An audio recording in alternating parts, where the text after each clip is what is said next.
This is life aboard a United States Navy aircraft carrier, one of the largest moving objects ever built by human hands. These ships are nearly 1,100 feet long. They carry over 5,000 people. They run 24 hours a day, 7 days a week, without stopping. And every single one of those 5,000 people needs to eat, sleep, shower, and somehow stay sane, all while living inside what is essentially a floating city in the middle of the ocean. Let's start with food, because on a ship this size, feeding people is not a simple task. It is a military operation in itself. Every single day, the kitchen crew, officially called the galley, prepares and serves over 18,000 individual meals. That's not 18,000 meals for the whole week. That's every single day. Breakfast, lunch, dinner, and a late-night meal called mid-rats, short for midnight rations, for the crew members who work through the night. The galley operates around the clock. There is no closing time. There is no, sorry, kitchen's closed, because on a carrier, shifts run at all hours. A pilot might finish a night mission at 2 a.m. and need a full hot meal before she can even think about sleeping. A mechanic finishing an engine check at 4 in the morning needs calories before his next shift starts.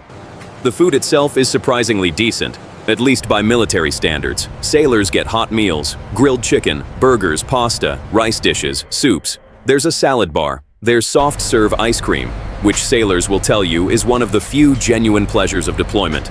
On holidays like Thanksgiving and Christmas, the galley goes all out. Turkey, stuffing, pies. Because the Navy understands that morale is not just a nice word, it's a military necessity. But here's what most people don't think about: the sheer logistics behind all of this. Before a carrier deploys, it loads somewhere between 60 to 90 days worth of food. We're talking hundreds of thousands of pounds of meat, vegetables, dry goods, dairy. The ship has massive walk-in freezers and refrigerators below deck. Managing that inventory, rotating stock, making sure nothing runs out and nothing goes to waste, that's a full-time job for an entire team. And the sailors don't just walk into a restaurant and sit down. They go through a cafeteria-style line, grab their tray, eat fast, and get back to work. There's no hour-long lunch break. You eat, you leave, someone else needs that seat. Now let's talk about something people never think about when they imagine life on a warship: showering. On land, you jump in the shower, let the hot water run, take your time.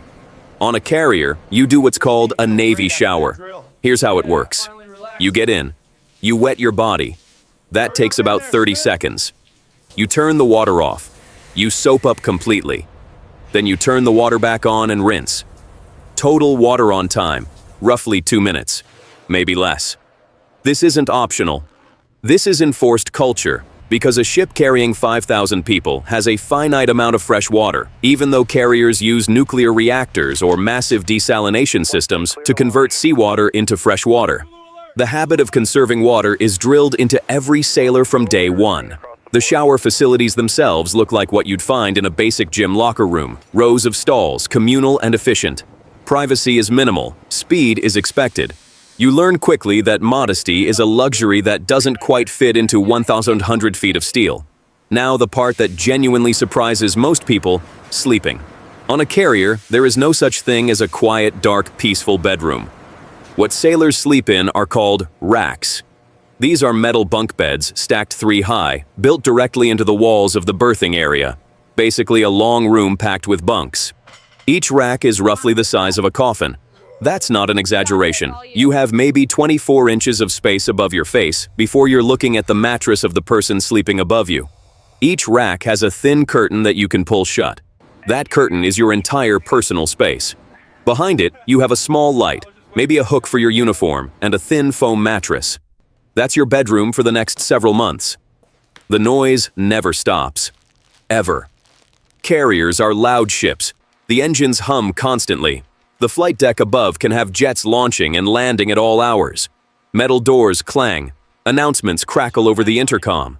And with thousands of people on different shift schedules, someone is always walking through the berthing area, getting dressed, setting an alarm, or snoring loudly in the rack next to you.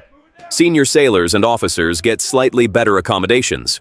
Junior officers share small staterooms with 2 to 4 people. Senior officers get their own cabin. Still tiny by any civilian standard, but it has a door that closes and a desk. The captain of the ship has a proper quarters with a private bathroom. But even the captain is never far from the noise and vibration of the ship. Sleep schedules on a carrier follow shift rotations, not the sun. The Navy typically runs on a schedule where different departments work different hours. Some crews work a standard day shift. Flight deck crews work in intense bursts tied to flight operations. The overnight maintenance teams work while most of the ship sleeps. Everyone adapts to their rotation. Your body eventually stops asking for sunlight as a cue and just responds to the schedule. Fatigue management is taken seriously because a sleep-deprived sailor making a mistake on a flight deck or in an engine room can get people killed. There are official rest hour requirements, but ask any carrier veteran and they'll tell you, there are days when those requirements bend under the pressure of operations.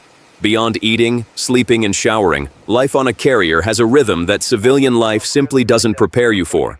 Your entire world is this ship. You see the same people every single day. You eat with them, work beside them, hear them through paper-thin curtain walls at night. Friendships built on a carrier are intense because they're forged in close quarters under real pressure.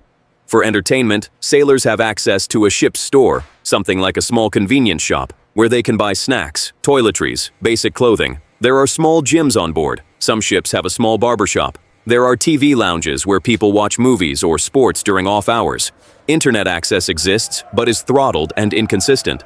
Video calls home work sometimes and freeze at the worst moments. Mail and packages from home are delivered when the ship meets supply vessels at sea, a process called an underway replenishment. When packages arrive, it's a genuinely emotional moment for a lot of sailors. A box of homemade cookies from a parent, a child's drawing tucked inside an envelope. These things matter enormously when you're 47 days from the nearest shoreline. What the Navy has built on these ships is not just a weapons platform, it's a functioning society. With its own food system, its own healthcare, its own social structure, its own rhythms of day and night that have nothing to do with the actual sun. 5,000 people learning to live together, function together, and keep one of the most complex machines ever built running, every hour of every day.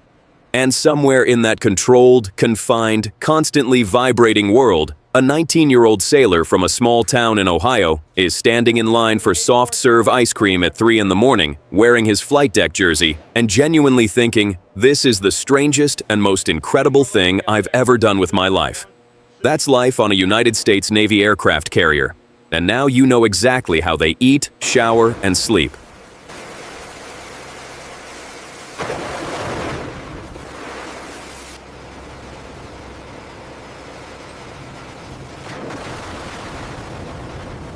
And then he actually said it.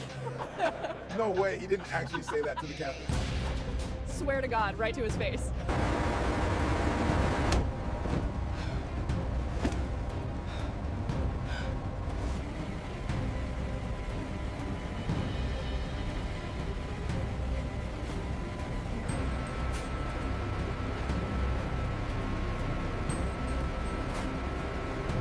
You should have seen his face when the alarm went off. I know, he looked completely lost. I'm just glad we're day shift now.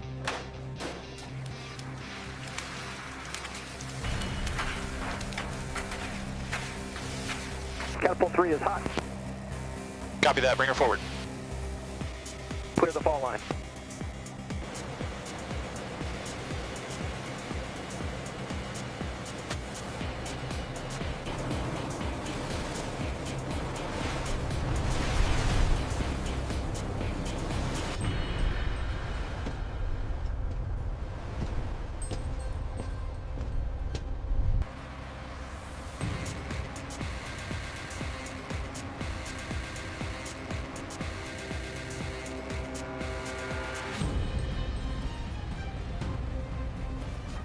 Finally, I can hear myself think.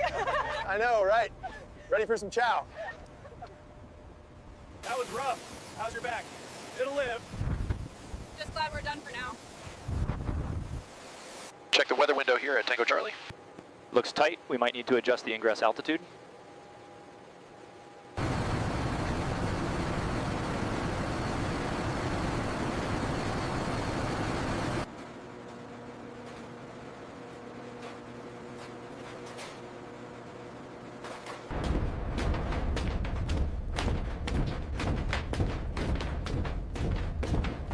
clear the blast zone. We have a foul deck.